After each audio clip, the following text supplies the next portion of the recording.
തദ്ദേശ വകുപ്പിന്റെ സേവനങ്ങൾ ഇനി വിരൽത്തുമ്പിൽ. കെ സ്മാർട്ട് പദ്ധതിക്ക് തുടക്കമായി. കൊച്ചി ഗോകുലം കൺവെൻഷനിൽ പദ്ധതി മുഖ്യമന്ത്രി ഉദ്ഘാടനം ചെയ്തു.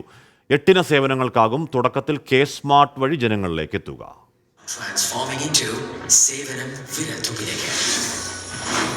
Experience the power of K-Smart with a variety of citizen-centric services.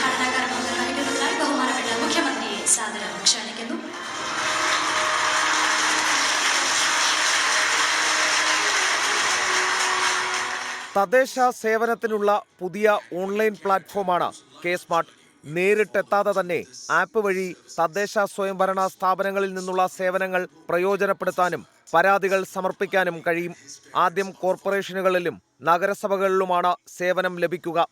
April 1 മുതൽ മുഴുവൻ പഞ്ചായത്തുകൾ കൂടി കെ സ്മാർട്ട് ആപ്പിന്റെ പരിധിയിലേക്കെത്തും. സേവനങ്ങൾക്കായി സർക്കാർ ഓഫീസുകളിലേക്കെത്തുന്ന ജനങ്ങളെ അനാവശ്യമായി ബുദ്ധിമുട്ടിക്കരുതെന്ന് കെ സ്മാർട്ട് പദ്ധതി ഉദ്ഘാടനം ചെയ്ത മുഖ്യമന്ത്രി. ഓൺലൈനായി എല്ലാ സേവനങ്ങളും തദ്ദേശ ഭരണ സ്ഥാപനങ്ങൾ വഴി ഉള്ള എല്ലാ സേവനങ്ങളും ജനങ്ങളിലേക്ക് എത്തുന്നു. അതാണ് കെ സ്മാർട്ട്. ആപ്പ് വഴി സമർപ്പിക്കുന്ന അപേക്ഷകളുടെയും പരാതികളുടെയും സ്ഥിതി വിവരങ്ങൾ വാട്സാപ്പ്, ഇമെയിൽ എന്നിവ വഴി അറിയാനാകും.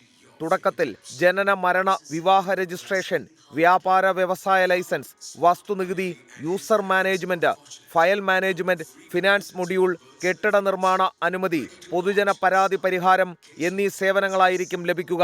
ഇൻഫർമേഷൻ കേരള മിഷനാണ് ആപ്പ് വികസിപ്പിച്ചത്. 24 കൊച്ചി.